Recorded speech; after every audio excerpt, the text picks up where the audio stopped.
It was supposed to be a quick bathroom break, just 10 minutes on a quiet stretch of Highway 93 cutting through the Bitterroot Mountains. On July 2, 2019, the Griggs family was halfway through their long drive from Boise to Glacier National Park. They had left early that morning, the van packed tight with sleeping bags, fishing poles, snacks, and the kind of restless excitement that only comes with the first real family vacation in years. Michael and Aaron Griggs sat up front, music low, while their 3 children dozed and played in the back. Their youngest, 6-year-old Sawyer, had just spilled juice on his shirt. Aaron promised to change him once they found a place to stop. 20 minutes later, they pulled into Lost Creek Rest Area, a small gravel turnout surrounded by dense pine forest. It was the kind of place most people forget as soon as they leave. But the Griggs family would never forget it. Surveillance footage would later show the white Chrysler Town and Country pulling in at exactly 2:17 p.m. Michael parked facing the woods. There were no other cars in the lot. Aaron got out first, walking briskly toward the women's restroom with a spare shirt in hand. She didn't take Sawyer with her. That part would become a point of controversy later. But at that moment, it made sense. Sawyer had just fallen asleep, slumped against his older sister in the back seat. Michael stayed behind, scrolling through his phone with the windows cracked and the engine idling. The rest stop was silent. No birds, no passing cars, just the hum of the forest and the ticking of the van's cooling engine. Michael says he remembers looking up every so often, keeping an eye on the rearview mirror. At one point, he thought he saw Sawyer stir. Another moment later, he heard the rear passenger door open. He assumed Aaron had come back and retrieved him. It wasn't until Aaron returned 2 minutes later, empty-handed, that he realized something was wrong. Very wrong. The panic didn't happen all at once. First came confusion. Aaron asked where Sawyer was. Michael said, "You took him." Aaron's face changed. "No, I didn't." Then came the scrambling. Aaron ran around the van, opened every door, checked under the seats behind the luggage. Michael stepped out, looked around the lot, called Sawyer's name into the tree line. The other 2 kids, both under 10, began crying. Within 90 seconds, the panic had fully set in. A local ranger station received the first call at 2:34 p.m. By 2:50, 2 officers were on scene. They assumed, at first, what most would, that Sawyer had wandered into the woods on his own. It happens more often than people think. Kids chase butterflies. They look for places to pee. They get curious. Officers asked if Sawyer was prone to running off. Aaron said no. Michael wasn't sure. Either way, a perimeter was established and a basic grid search began. More units arrived within the hour. Dogs were brought in. The entire rest stop was sealed off. Every bathroom stall, trash bin, and culvert was checked. Sawyer's siblings were driven to a ranger cabin nearby for their safety. By nightfall, the area was crawling with responders. Sheriff's deputies, Forest Service staff, SAR volunteers. They fanned out in concentric circles from the parking lot, calling Sawyer's name every 30 feet. Helicopters arrived with heat-sensing cameras. Still, nothing. Not a single sound, not a single item of clothing. It was like the boy had evaporated into the trees. Investigators returned to the van with flashlights and gloves, dusting for prints and looking for signs of forced entry. Nothing stood out. No broken glass, no tire marks nearby, no signs of a struggle. There were smudged, child-sized fingerprints on the window, some sticky residue on the back seat from Sawyer's juice box, but otherwise, it looked like any other family van. Ordinary. Untouched. And then came the realization that would change everything. The time window. 10 minutes. That's all they had to work with. Aaron had gone into the bathroom at 2:19. She returned at 2:28. In that time, Sawyer had vanished. No witnesses, no sounds, no signs, just gone. If someone had taken him, they had done it without drawing attention. If he had wandered off, it happened in silence. Either way, the Griggs vacation had become a nightmare no parent can imagine. That night, under floodlights and stars, Michael sat alone on the edge of the forest road, staring into the darkness. Erin refused to leave the parking lot. She stood beside the van for hours, repeating her son's name like a prayer. Sawyer, Sawyer, Sawyer. Over and over, as if saying it enough times might pull him back out of the trees, but the forest stayed quiet. Nothing moved. By morning, over 80 personnel were on site. Still, no sign of the boy. The case officially transitioned from a search and rescue to a criminal investigation within 48 hours. FBI agents arrived. Flyers were printed. The family gave interviews. But deep down, even in those first hours, something didn't add up. If Sawyer had simply walked away, why hadn't the dogs found his trail? Why no footprints? Why no sound? For weeks, that single question would echo through the investigation, haunting every officer who stepped foot in the woods. How does a 6-year-old disappear in broad daylight from a van without a trace in under 10 minutes? And if someone took him, how did they do it so quietly? The first hours after a child goes missing are often described as crucial. But when Sawyer Griggs vanished, nothing about the timeline followed protocol. Because before authorities even had time to organize a proper response, the forest had already erased him. The disbelief in those early moments wasn't just emotional, it was logistical. It didn't make sense. One moment, a boy was sitting in the back of a van. The next, he was nowhere. Not near the parking lot, not in the restroom, not in the trees lining the road. It was as if he'd been plucked from reality with surgical precision. Within 30 minutes of the 911 call, a park ranger on patrol arrived and began walking the perimeter with Aaron and Michael. The children stayed with a second ranger inside a locked truck, too young to grasp the gravity of what was happening. Several nearby travelers, including 2 long-haul truckers and an elderly couple in an RV, stepped in to help, combing the immediate area, under picnic tables, behind the dumpsters, and along the first few feet of tree line. They found nothing. Not a shoe, not a trail, not even a sound. By 4 p.m., Lewis County deputies joined the scene, followed by canine units. It took just minutes for the dogs to pick up Sawyer's scent. They followed it, briefly, 20 feet away from the van. And then, the trail died. Completely. No gradual fade, no directional clue. Just a hard stop. Officers marked the spot with yellow flagging tape. They would revisit it over and over in the weeks to come. It would become the most disturbing detail of the case. The terrain around Lost Creek Rest Area is deceptively simple, open at first glance, but dense and layered the moment you step off the gravel. The trees grow close together. Thick underbrush obscures the ground. There are game trails, fallen logs, and animal dens. People don't wander far here without leaving signs. And yet Sawyer had. By nightfall, a formal search and rescue operation was launched. Over 40 people participated in the first wave. Rangers, deputies, volunteers, a local SAR team with experience in wilderness extractions. Helicopters with FLIR systems circled overhead, while ground crews moved in slow, methodical grids through the forest. Flashlights swept over every mossy rock and hollow trunk. Loudspeakers played Sawyer's name into the silence. The only sound that ever returned was the wind. The Griggs parents were taken back to the ranger station for questioning, not because of suspicion, but because they couldn't function anymore in the field. Erin collapsed when they told her Sawyer's scent had vanished near the parking lot.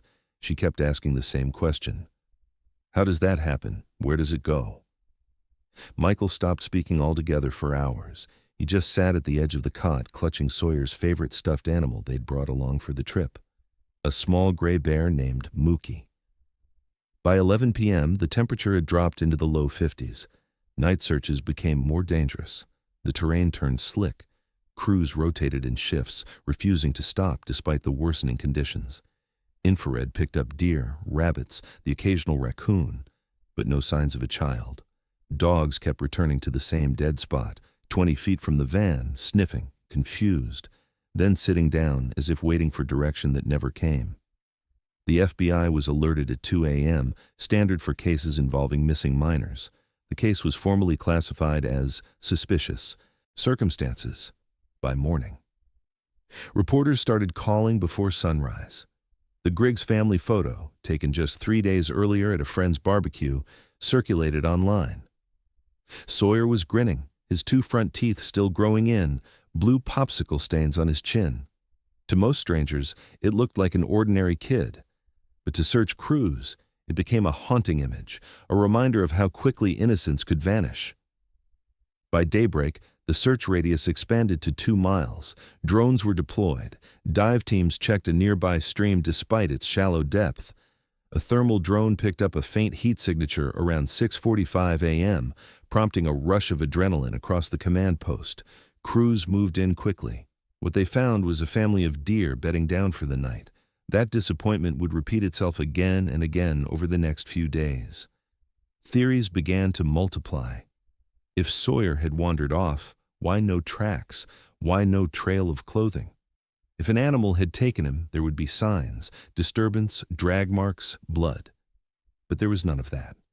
If someone had abducted him, they would have had to approach the van silently, open a door, remove a child, and disappear, all in broad daylight without anyone noticing. Not impossible, but highly unlikely. Around noon, a man in a red truck pulled into the rest stop, unaware of the situation. He claimed to have driven past the area an hour before and seen nothing unusual. Officers asked if he'd seen any children walking along the road. He shook his head. There was no child, no backpack, no movement, just trees. Erin refused to leave the site for 2 full days. She sat on a folding chair at the edge of the woods with a blanket over her shoulders, eyes locked on the trees as if daring them to return her son. Michael stayed close behind her, silent, rubbing his hands raw out of nervous habit. They were parents who had done everything right. Stayed close, paid attention. It still wasn't enough. By the end of the second night, 100 searchers had covered over 6 square miles. The ground had been checked, cleared, and rechecked. The dogs had walked the same circles. And still, there was nothing. Just a single lingering piece of evidence that no one could explain. Sawyer's scent ending abruptly in open air. As the sun set on day 3, the wind picked up again, moving through the trees like a whisper. The same question repeated in every mind on site, whether they said it aloud or not. How could a 6-year-old vanish so completely, so silently, in the middle of the day? And what if he hadn't walked into the woods at all? By the 4th day, the narrative around Sawyer Griggs's disappearance began to shift. The initial surge of public sympathy, the prayers, the candlelight vigils, the outpouring of support for a devastated family, started to cool. In its place, suspicion crept in, quietly at first, then louder. The more people learned about the timeline, the setting, the eerie lack of physical evidence, the more they started asking the question no one wanted to hear out loud. What if this wasn't a stranger at all? Detectives returned to Griggs's van early that morning. It had been towed to a secure facility outside Missoula for forensic examination. The vehicle was still packed with camping gear, coolers, folding chairs, juice boxes, sunscreen. There was a tangle of children's clothes in the back and a cracked tablet wedged between the seats, paused on an episode of Sawyer's favorite cartoon. The passenger doors locked normally. No sign of forced entry, no shattered glass. The locks functioned properly. The rear hatch showed no damage. Investigators vacuumed every surface, lifting fibers, swabbing stains, dusting for prints. Everything appeared routine. Too routine.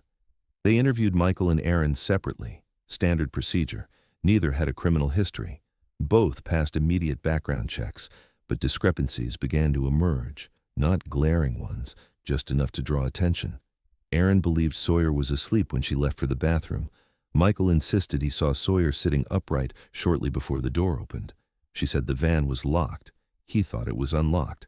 These weren't damning contradictions, but in a case with no leads, every inconsistency felt heavier. Detectives reviewed the family's phone data. There were no flagged calls or suspicious messages. Location histories placed them on the exact route they'd claimed. Social media posts matched the timeline. Erin had posted a selfie with her daughters at a gas station 2 hours before Sawyer disappeared. Everything tracked. Yet still, doubts lingered. Because kids don't just vanish in daylight from within feet of their parents. And when they do, people demand someone to blame. The first theory to gain traction online was simple. Sawyer wandered off. A child, sleepy, maybe disoriented, slips out of the van unnoticed and walks into the woods. But that theory didn't hold long. Trained dogs would have picked up the trail. He would have left some evidence, a footprint, a torn shirt, a snapped branch. There was none of that. And then came the second theory. An abduction.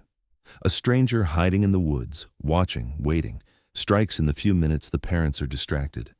It sounded dramatic, but possible. Still, with no witnesses, no tire tracks, and no trace of Sawyer's belongings beyond the van, it felt like a story built on gaps. Then came the third theory, the one whispered in true crime forums and echoed on local talk radio, that someone in the family was involved. The idea wasn't shouted, but it didn't have to be. Comments under news articles began to shift tone. Aaron's facial expressions in interviews were picked apart. Michael's body language was scrutinized. Reddit threads emerged with titles like "Something Off About the Parents" and "Where's the Sibling Testimony?" Rumors spread that one of the kids had been overheard saying something odd at the ranger station. There was no proof of that, but once speculation begins, it feeds itself. The detectives noticed the tension between Aaron and Michael growing. They rarely spoke during interviews. When asked about their relationship, both used vague phrases like "complicated" or "we've been through a lot." Friends told investigators the couple had struggled in the past, financial pressure, long work hours, short tempers, but nothing that ever suggested violence. Still, investigators began digging deeper. They looked into past CPS calls. There were none. School records, normal. Medical history, clean. But the scrutiny didn't let up, and Erin could feel it. By day 5, she refused to speak to the press. She stopped eating. She stayed inside the station conference room, wrapped in Sawyer's favorite blanket, running her fingernails across the stitching. Michael withdrew in a different way. He stayed quiet during briefings, gave clipped answers, stared at the same corner of the floor for hours. Detectives noted the change. It wasn't guilt, necessarily, but it was something. Meanwhile, the media latched onto the emotional chaos. News vans parked outside the ranger outpost. Reporters speculated on air about potential family dysfunction. National networks picked up the story. "Vanished without a trace. Where is Sawyer Griggs?" Headlines used words like mystery, disturbing, and parents under pressure. One tabloid released a photo of Aaron from years prior, crying at a funeral, using it as a thumbnail with no context. Public opinion turned sharply. The lead investigator, a 30-year veteran with a reputation for clear judgment, gave a private update to the county sheriff. He summarized the situation with clinical precision. "We have no suspect, no body, no crime scene. We can't prove he left on foot, and we can't prove he was taken. We have a van with no evidence and 2 parents who are either victims of something we don't understand, or they're not." In the absence of answers, the focus narrowed to behavior. Aaron's tears, Michael's silence, the siblings' confusion. It wasn't fair, but it was inevitable. People needed a shape for the fear, and the cleanest narrative was always the one that pointed inward. But that narrative would be shaken a week later, when 2 hikers stepped forward, claiming they'd seen something strange near the rest stop the same day Sawyer disappeared. Something, or someone, that didn't belong. 7 days after Sawyer Griggs disappeared, the leads were thinning fast. The search radius had expanded past 5 miles with nothing to show for it. Forensic testing of the van yielded no evidence of an abduction. No viable DNA, no fibers, no fingerprints that couldn't be explained. The family's digital footprints lined up with their alibi. Law enforcement, already stretched thin across multiple jurisdictions, began scaling back the active search. The tone shifted from recovery to review. It was around this time that 2 hikers stepped forward with something different, something small, but unsettling. Their names were Daniel Monroe and Jenna Boyd, locals from the Missoula area, both in their early 30s. On the afternoon of July 2nd, the day Sawyer vanished, they'd stopped at Lost Creek Rest Area around 1:45 p.m., nearly 30 minutes before the Griggs family pulled in. They had just wrapped up a morning hike nearby and were using the restrooms before heading back toward town. According to their statement, as they walked back to their car, they noticed a man standing near the tree line. He wasn't doing anything, just watching. Still, unmoving. Long gray beard, tattered green jacket, and a camouflage ball cap pulled low over his eyes. Jenna said she nudged Daniel and muttered something about the guy giving off weird vibes. They left shortly after and thought nothing of it until they saw the news 2 days later. Their report was filed at a ranger station, then passed to county investigators. Skepticism was natural. Tip lines in missing child cases flood with false leads, but their timeline checked out. Phone data showed they had been in the area, and Jenna still had a time-stamped photo on her phone, taken near the trailhead at 1:36 p.m. The idea that someone else had been lingering at the rest stop that day, hidden in plain sight, was suddenly no longer a theory. It was a possibility. Law enforcement quickly canvassed nearby businesses with surveillance coverage.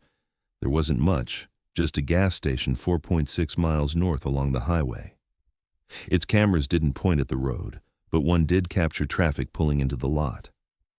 After reviewing hours of footage, investigators spotted something. A beat-up dark green pickup truck pulling in around 12:52 p.m. It parked for less than 2 minutes. The driver got out, bought a bottle of water, then returned to his truck. His face wasn't clearly visible, but he wore a camouflage hat and had what appeared to be a long gray beard. The timestamp was roughly an hour before the Griggs family arrived at the rest stop. Detectives isolated stills from the footage and shared them internally. The image wasn't sharp, just a grainy side profile of a man in shadow, but enough to match the hiker's description. The truck's plates were too rusted or dirty to read clearly, but the make looked like a late 90s Ford F-150. The body was dented, the paint flaking, a mismatched door on the passenger side. It stood out, even among rural traffic. The photo was never released to the public, but law enforcement quietly distributed it across local and state agencies. The working theory was developing fast. If someone had abducted Sawyer, they might have done it impulsively, seizing a brief window while Michael looked away. A person is already loitering nearby, someone who didn't belong. Officers began digging into local records, registered sex offenders, transient individuals, survivalists living off-grid. They cross-referenced vehicle registrations, arrest histories, anyone with a pattern of stalking or mental instability. It was a tedious process. A few names came up, none fit. No green Ford F-150s with bearded drivers matching the hiker's description. Dead end after dead end. Then, on July 12th, 10 days after Sawyer vanished, a woman in Bonner called the tip line. She had seen the truck. She was sure of it. It had been parked on a logging access road near her cabin just after sunset, 2 days after the disappearance. She remembered it because it startled her.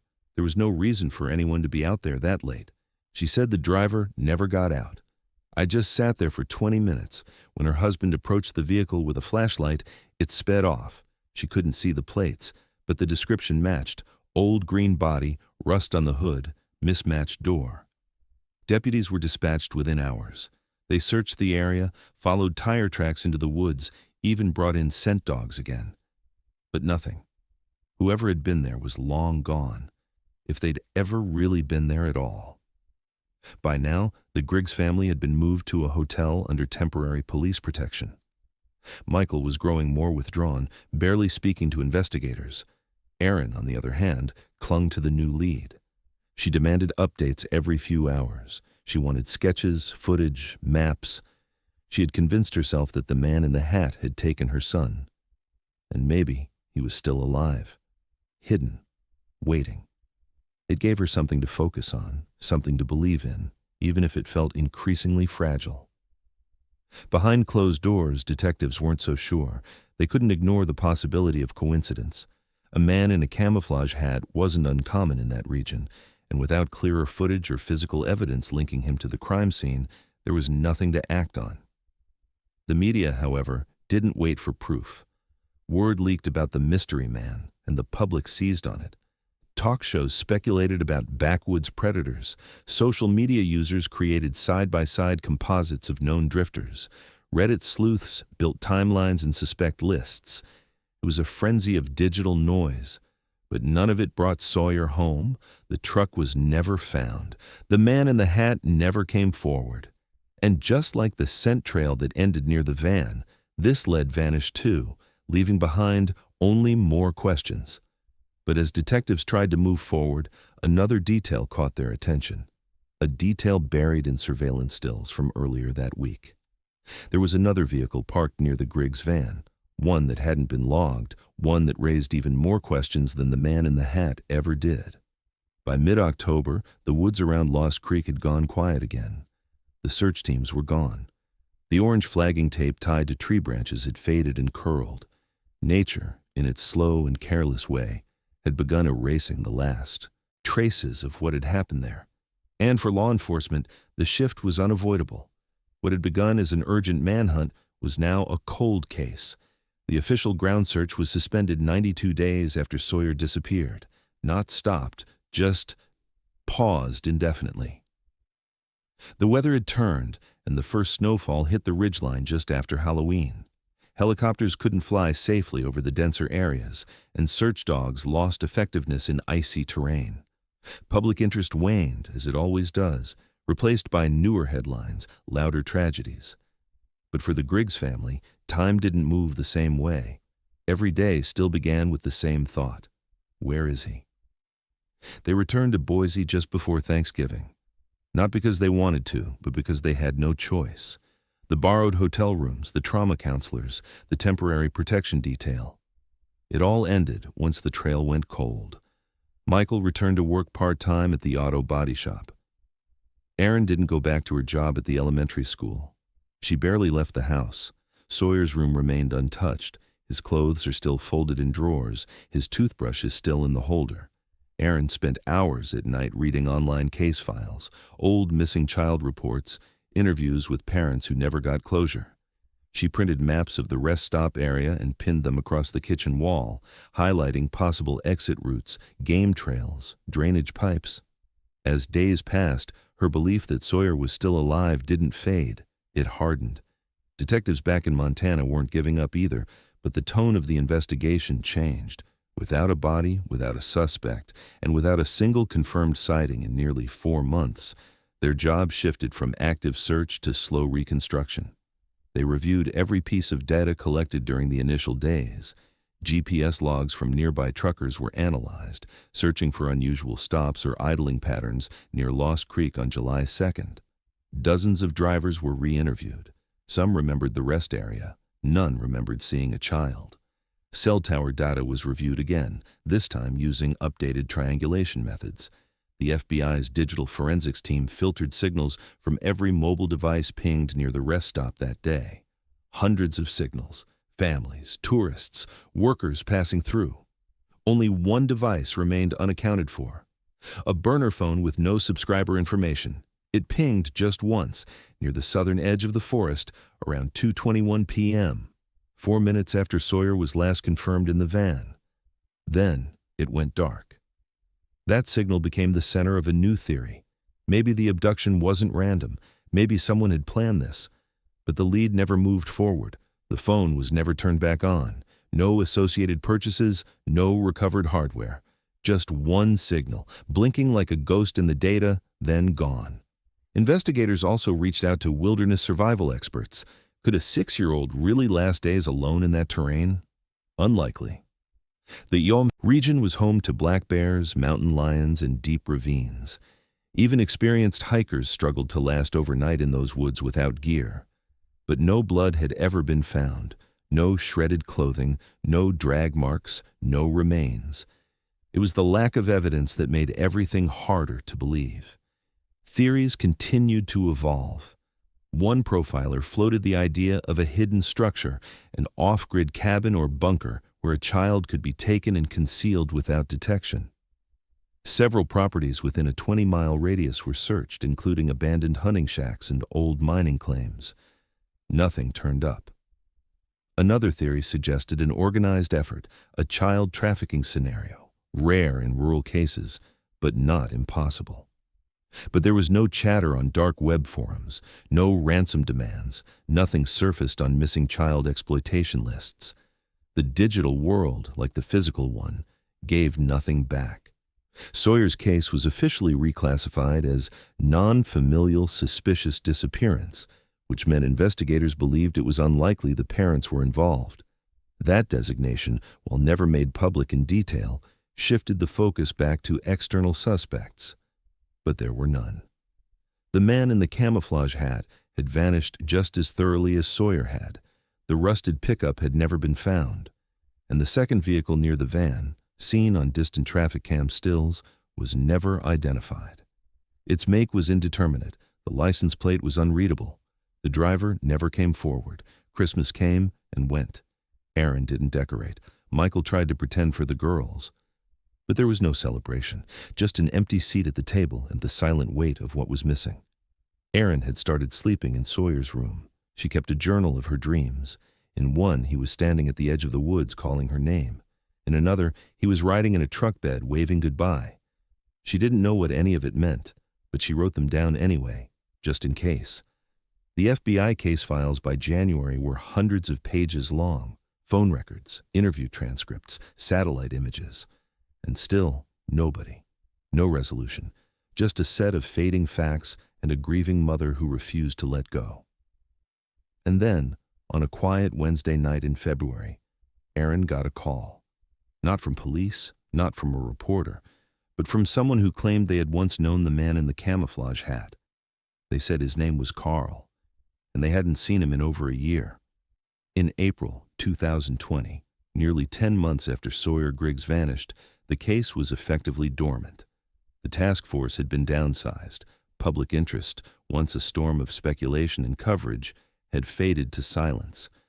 But that's often when strange things resurface, when the noise dies down and quieter eyes begin looking again. One of those eyes belonged to a retired detective named Hank Lohman.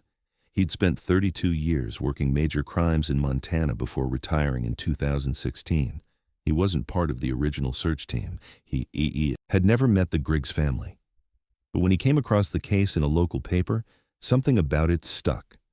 Lohman requested access to open-source materials, press briefings, publicly released images, maps, and traffic cam footage. He spent weeks combing through time-stamped stills from nearby highway cams, satellite flyovers, and surveillance from businesses around Lost Creek. It wasn't the forest that interested him. It was the parking lot. Specifically, who had been there and when. One sequence, captured just after 2:10 p.m. on July 2nd, showed the Griggs' Chrysler van pulling into the rest stop. That image had been reviewed countless times. But what Lohman noticed was what appeared just 2 frames earlier. There was another van, 2 spots down, different shapes, dark blue, older model. Lohman enhanced the photo using software he still had from his days on the force. It wasn't perfect, but it was clear enough to confirm that the second vehicle had been parked there moments before the Griggs arrived, and crucially, it wasn't there in the next available frame, captured just 6 minutes later. That van had pulled in, waited, and left, all within a span short enough to avoid detection in real time. And somehow, no one had flagged it.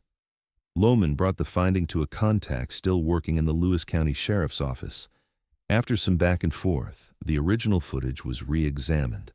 A license plate became partially visible at a later angle, blurry but enough to run a partial match. It led to a man named Wallace Greer, age 58, living in a remote property near the Flathead National Forest, roughly 200 miles north of the rest stop. Greer had no criminal record, no recent employment history, no listed relatives. He lived off-grid, collected disability, and hadn't filed taxes in over 5 years. A formal search warrant was issued by the end of the week. Deputies, accompanied by state investigators, made the trip to Greer's land. What they found didn't feel right from the start. The property was still. No vehicles outside, no animals, no visible movement. The cabin was small, constructed with mismatched lumber, the front porch sun-warped and sagging. The front door was unlocked. Inside, the space was chaotic. Furniture overturned, drawers open, food rotting in the sink. There was no sign of Wallace Greer. But what caught their attention was the back room. It had no windows. The door was reinforced from the outside with a sliding bolt. Inside, The floor had been stripped down to subboards. The carpet, cut in jagged sections, had been rolled and tossed in the corner. There were ropes bundled near the wall and a dusty crate of old children's toys, cars, plastic figurines, a small doll with missing arms. Investigators photographed everything. DNA samples were taken from the carpet rolls and the rope fibers. Fingerprints were lifted, though most were smudged or partial. And in the closet, they found something stranger still. A calendar from 2019, the entire month of July circled in red marker. Forensic analysis would take weeks. The toys were traced back to a second-hand shop in Missoula, but the store had no way of tracking individual buyers. No definitive connection to Sawyer was found. No clothing, no backpack, no documents. But something about the scene rattled even the most experienced officers. It didn't feel like a place someone just forgot to lock up. It felt abandoned in a rush.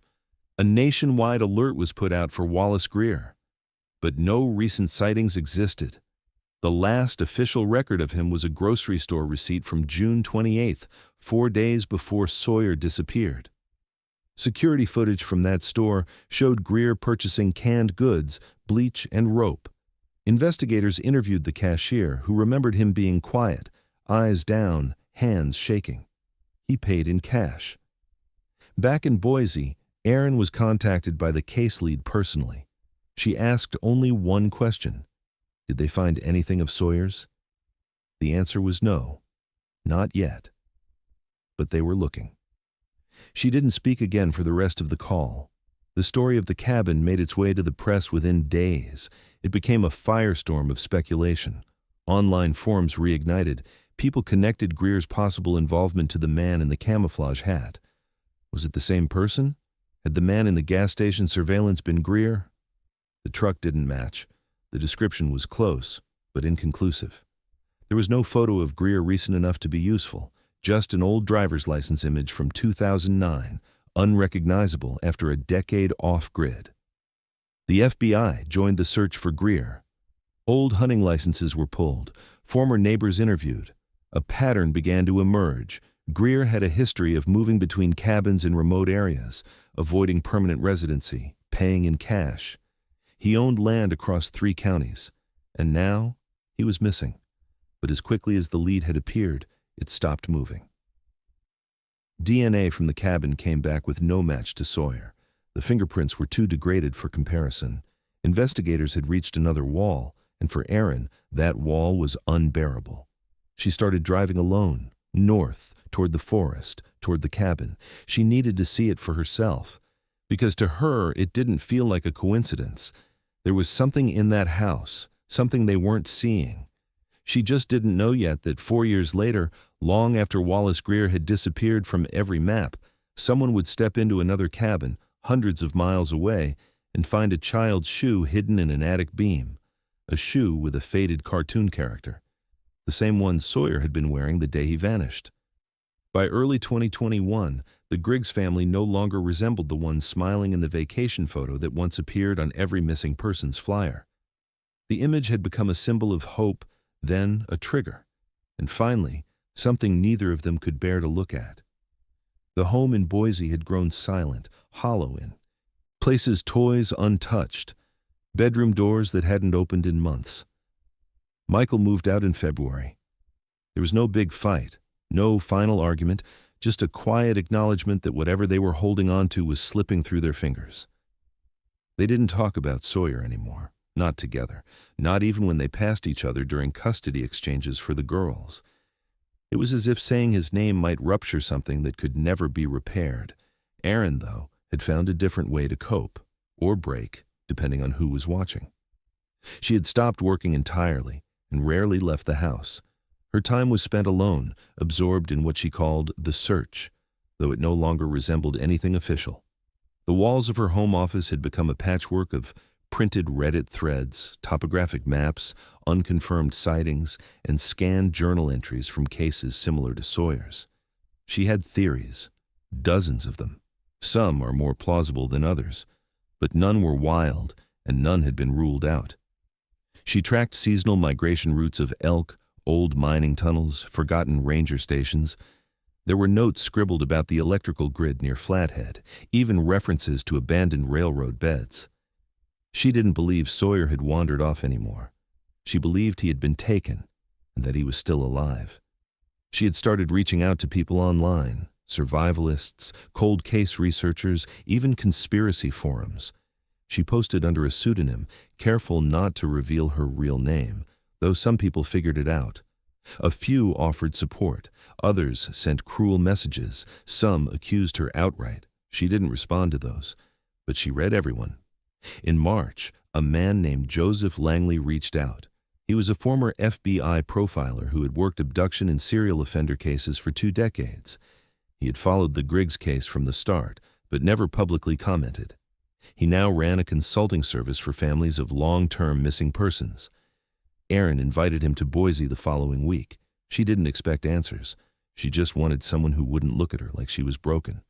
Langley arrived with a briefcase and a calm presence. He listened, asked gentle questions, and took notes.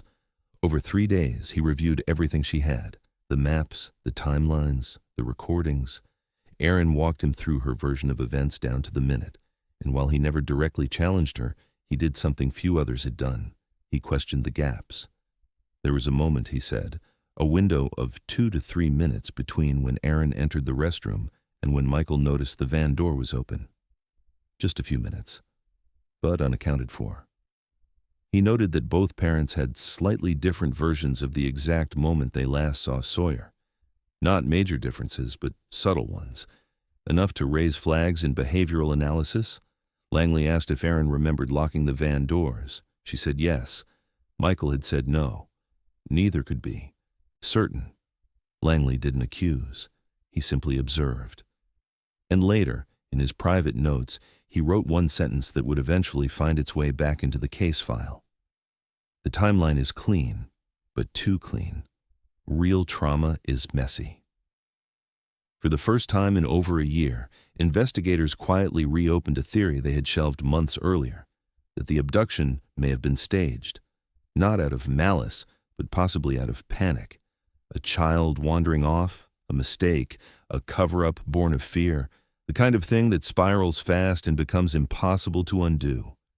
It wasn't a formal accusation. No charges were filed, but the whispers started again. The case file, once categorized under non-familial suspicious disappearance, was quietly relabeled undetermined. The sheriff didn't go public with the change, neither did the FBI. But people in the loop noticed. Erin did too. Word reached her through someone at the station who still felt sympathetic. She didn't cry. She didn't argue. She just added it to the growing list of things she now understood couldn't be trusted.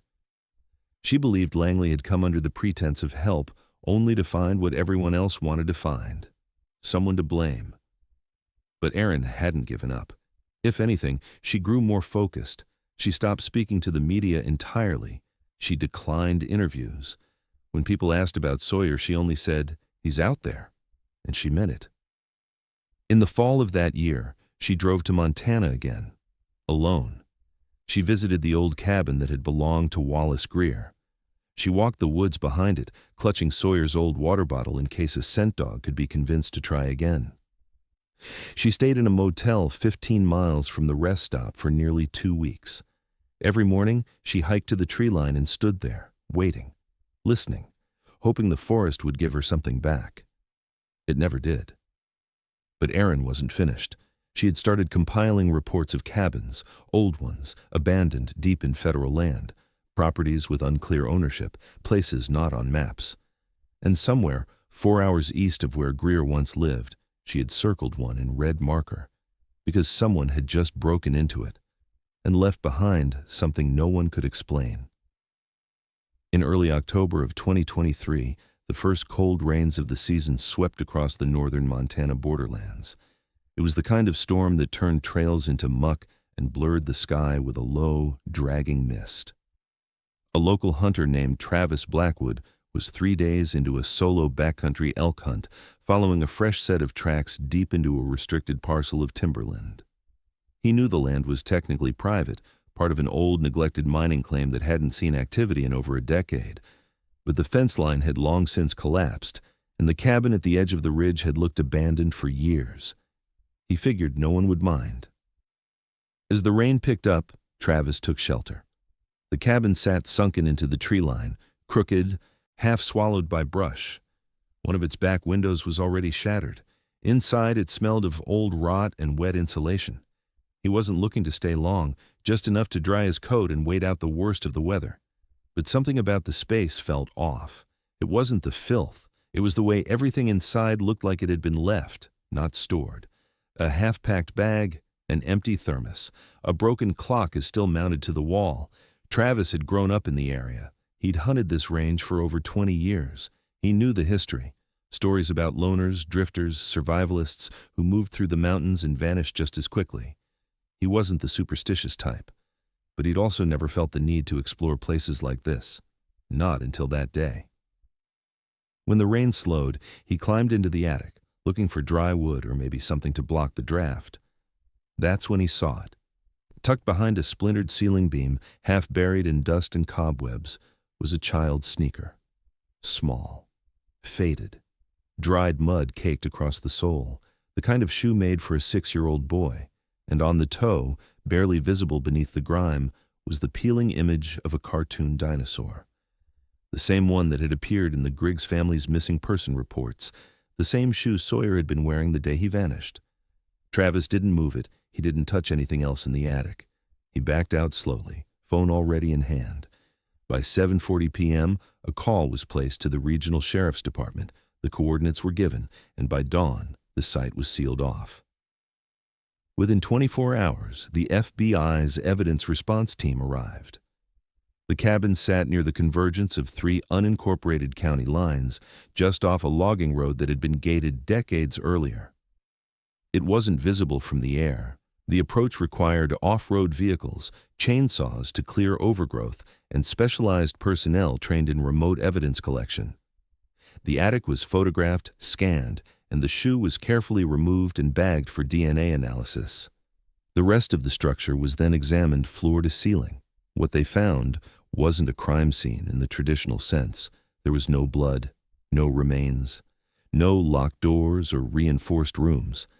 But there were signs that someone had lived there, or at least stayed there intermittently. A tangle of blankets in the corner, rusted food cans, a lantern that still had battery power. The walls bore scratch marks in places, indistinct and aged. One closet had a makeshift latch on the inside. And in a drawer, officers found 2 faded children's books with torn covers. No names, no handwriting.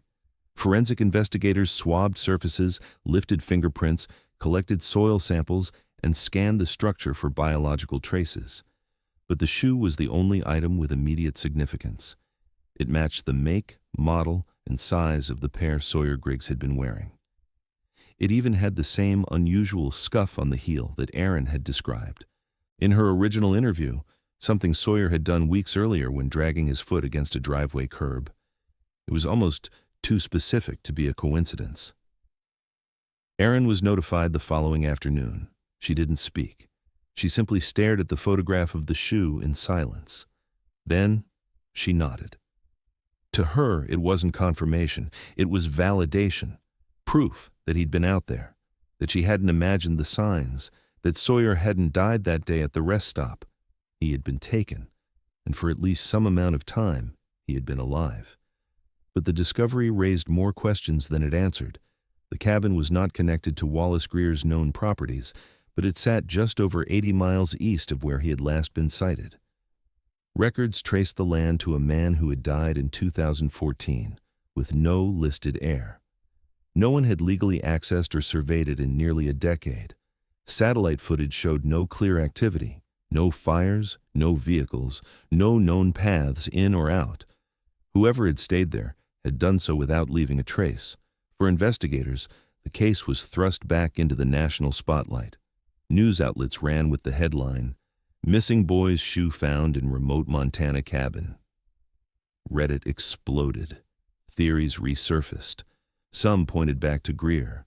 Others suggested a second perpetrator, someone else hiding children in the wilderness, a network, a cover-up, all unproven. Still, the fact remained. That shoe had not been there in 2019. The attic beam it was lodged behind had collapsed during a storm in 2021, proven by Weather Service records and drone images from land surveyors, which meant the shoe had been placed there within the last 2 years, not in 2019, not when Sawyer vanished, but long after, which led investigators to one haunting question. If the shoe arrived after the beam collapsed, who put it there? And why now? And if Sawyer was alive in 2021, where was he after that? 2 weeks after the discovery of the mud-crusted shoe in the attic, forensic testing confirmed what Erin Griggs already knew in her gut. The sneaker had belonged to Sawyer. A mitochondrial DNA match came back at 99.8%. There was no longer any doubt he had been in that cabin. At some point, possibly years after his disappearance, her son had stepped foot on that property. But as investigators dug deeper, the optimism that had briefly surfaced gave way to something else, something far darker. The attic, beyond the shoe, yielded nothing of forensic value. No blood, no skin cells, no fingerprints, no hair. The boards were old, rotted, and warped from years of water damage.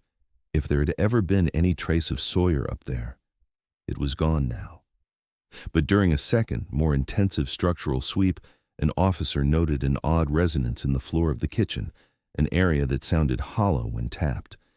Investigators removed a section of the rotted linoleum and discovered what looked like a small, camouflaged latch, half buried under loose insulation and dirt. It had no handle, just a ring bolt, rusted nearly shut. When they pried it open, they found a narrow wooden staircase descending into the darkness below the cabin. What they entered wasn't a basement in the traditional sense. It was a dugout chamber, approximately 10 feet by 14. The walls were reinforced with timber. The air smelled of mildew and old smoke. In the far corner, chains were bolted into the wall, long, rusted, and hanging slack. Nearby, someone had nailed pieces of cardboard and torn paper to the wall. Children's drawings, crude stick figures, houses, trees, a dog. One had a name scrawled in large, shaky letters, S-O-Y-R, misspelled but unmistakable. The room was dry, undisturbed, and quiet. There was no power, no plumbing, just a rusted camping lantern, a plastic crate containing blankets and food wrappers, and a dented metal bowl. Near the center of the floor, investigators found something worse. A shallow pit filled with bones, dozens of them, mostly animals, confirmed by later analysis, deer, raccoon, rabbit, but not all. Near the bottom of the pile, entangled with a scrap of dark cloth, was a fragment of a human jawbone. Small, no teeth remaining, weathered, possibly from exposure or age. It was removed carefully and sent for testing. Weeks later, the results came back as inconclusive. The bone was human, but degraded. No nuclear DNA. No usable dentals. Mitochondrial DNA was attempted, but came back contaminated, likely due to the moisture in the pit. Forensic anthropologists couldn't determine age at death, just that it had likely belonged to a juvenile, roughly between 6 and 10 years old. It wasn't the confirmation anyone needed, but it was enough to reopen every door. Ownership records for the property revealed a disturbing past. Though the land had remained technically unclaimed for years, the cabin itself was built illegally in the early 2000s by a man named Delmar Reeves, a former inmate released in 2006 after serving time for assault and weapons charges. He had been known to local law enforcement as a survivalist, a recluse with a history of squatting in remote structures and hunting off-season. Court documents from his parole years showed signs of mental instability, delusions, aggression, a refusal to register his location. He had failed multiple check-ins and disappeared off-grid by 2009, but in 2014, his name surfaced again after he was caught illegally trapping wildlife near the Flathead border.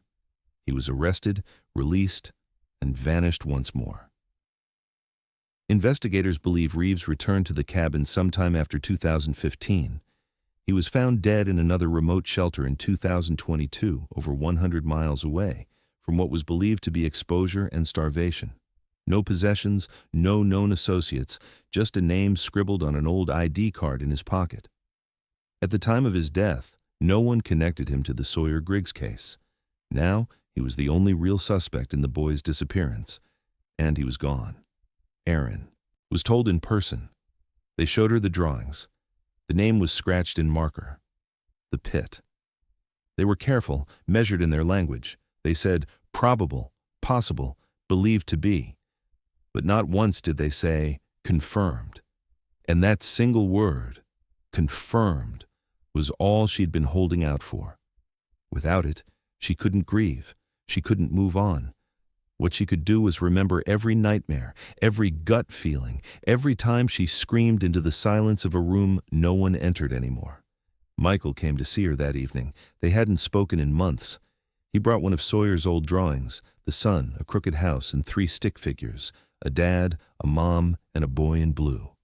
They sat together in the kitchen, the same table where Erin had mapped the forest again and again. No words, just silence. The kind you only find when there's nothing left to fight for. The case, officially, remained open, but the working theory was that Sawyer had been abducted by Reeves, held for an unknown period of time, and likely died, whether from injury, illness, or something darker, no one could say. The jawbone might have been his. The drawings almost certainly were. But without conclusive DNA, without a body, and with the only known suspect dead, no one would ever face justice. And yet, one thing didn't make sense. The shoe had been placed behind a beam that collapsed in 2021. But Reeves had died in 2022. The attic had no footprints, no fingerprints, no signs of recent activity. So if Delmar Reeves had taken Sawyer, who put the shoe there after he was gone? The photo of the shoe made national news within hours. Grainy, weathered, and unmistakably small, it appeared on every major network, posted beside the smiling school portrait of 6-year-old Sawyer Griggs. The renewed attention brought with it a wave of questions investigators couldn't answer, and a level of public scrutiny that hadn't touched the case in years. But this time, the coverage wasn't hopeful. It was hungry. It fed on the contradictions, the loose threads, the chilling fact that a child's shoe had turned up in an attic miles from where he was last seen, in a structure that no one had any reason to search. The FBI stopped short of calling the find a break in the case. There were too many uncertainties. The jawbone from the cellar remained inconclusive. The timeline didn't fit cleanly. And the only viable suspect, Delmar Reeves, had died more than a year before the shoe was likely placed. Still, the media moved faster than the investigation. Talk shows speculated wildly. Pundits proposed that Reeves wasn't working alone. Internet forums filled with theories. Some pointed to a broader ring, an underground network trafficking children through the wilderness. Others suggested a ritualistic motive, referencing the chains and drawings and the eerie placement of the shoe itself. A few pushed an even darker idea, that someone involved in the investigation was hiding something. The Griggs family didn't comment, not publicly. Erin declined every request, every appearance, every invitation to speak. She wasn't interested in telling her story anymore. She had already lived it. Instead, she began visiting the cabin. Quietly, once a week, without announcement or escort. She would drive the 3 hours to the trailhead, hike the final stretch alone, and sit near the edge of the structure with a folding chair and a thermos of coffee. Sometimes she brought flowers. Sometimes she brought one of Sawyer's old toys. Once, she left behind a note in a sealed jar and buried it beneath the steps. What it said, no one ever knew. To her, that place was no longer just a crime scene. It was the only place that still felt tethered to her son. The only space where silence didn't feel empty, just unresolved. The case remained open, formally active, but unofficially stagnant. Forensic teams conducted additional sweeps of the land surrounding the cabin, ground-penetrating radar, cadaver dogs, soil sampling. Nothing new surfaced. The attic yielded no further trace evidence, no footprints, no skin cells, no foreign hair. The attic beam where the shoe was hidden had degraded to the point of contamination. The closest they could date the shoe's placement was sometime between late 2021 and mid-2023. but the shoe itself told its own story. When examined closely under forensic light, trace particles of insulation fibers, identical to those found in the Griggs family van, were found clinging to the inner tongue, particles so fine they wouldn't have survived an outdoor exposure, which meant the shoe had likely been stored indoors, kept, preserved, and then placed. By whom, no one could say. Michael didn't go to the cabin, not once.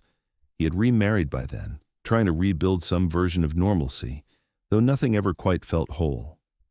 He still answered calls from the detectives when they came, but rarely asked questions.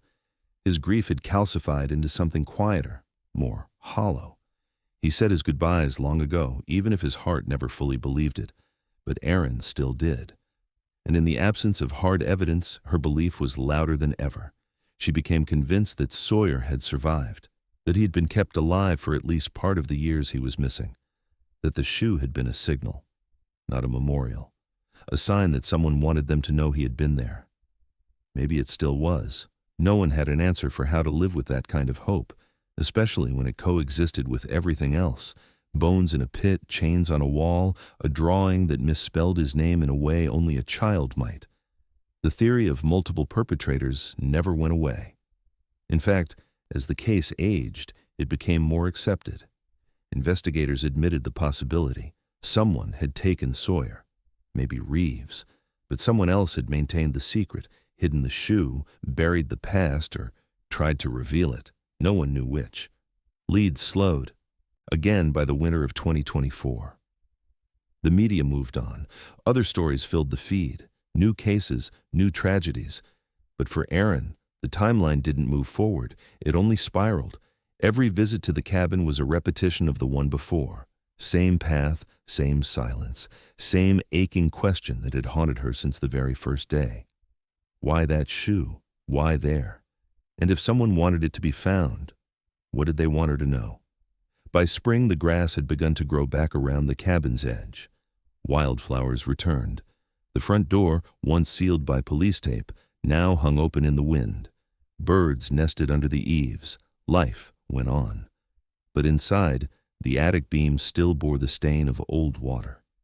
And in that corner, lit by a single slant of morning sun, there remained an absence shaped like a child, a space where no one should have been. And yet, someone was, and someone else knew.